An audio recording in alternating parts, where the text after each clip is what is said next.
যে পরিবারের বড় ছেলে সেই বলতে পারে যে তার জীবনে কতটা কষ্ট। একটা মানুষ সর্বোচ্চ সবচেয়ে বেশি কষ্ট পায় নিজের আপনজন মানুষ থেকে। উল্টো তারাই আমাদেরকে নিয়ে হাসি ঠাট্টা করে। এই যে বলবো ওই বাড়ির ছেলে মাসে 5 লাখ টাকা কামাই, মাসে 50,000 কামাই, হয়তো বা 10,000 কামাই, বলবে তুই কি করছস। কিন্তু যে পরিবারের বড় ছেলে সেই বলতে পারে যে তার জীবনে কতটা কষ্ট।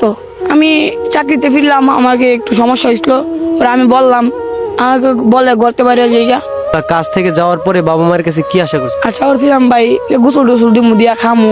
আমি সব পড়লাম আগে, যে খাওয়া দাওয়ার আগে সব পড়লাম। পরে তারা বললো ঘরতে বের হয়ে জায়গা। পরে আমি গোসল দিলাম, দিয়ে একটা কাপড় একটা প্যান্ট কিনলাম, পিন্ধার পরে আয়সা বললাম। তখন তোমার ভাত খাইতে বলে নাই? কিছু বলে নাই। যেদিন টাকা কামাতে পারবো ফ্যামিলির মানুষকে দেখাবো আর আশেপাশের মানুষকে বুঝাবো যে সময়ে ফ্যামিলি ছাড়া অনেক কিছু হই। আমি পুরো পৃথিবীকে নিজেকে দেখাতে চাই যে আমার মতন 500 টাকা দিও কোটি টাকা কামাতে পারে।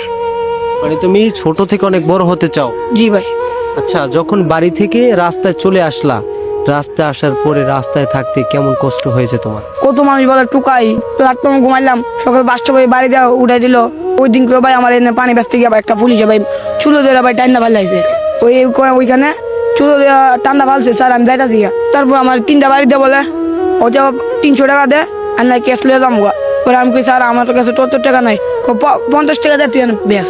এগুলো আমি আশা করি না একজন সরকারি মানে চাকরিওয়ালা মানুষ যদি এইসব বলে, যাদের কাছটা আমরা উৎসাহ পাই যে তারা আমাদের একটু ব্যস্ত দিবে, হকার টকারকে হয়তো ব্যস্ত দেখ আর না দেখ বের করে দিবে, সমস্যা নাই। সরকারি জায়গা আমাদের মানতে হবে। এই কষ্টগুলো কখনো কি তুমি ভুলতে পারবা? ভাই মরার আগ পর্যন্ত এটা আমার মাইন্ডে থাকবে।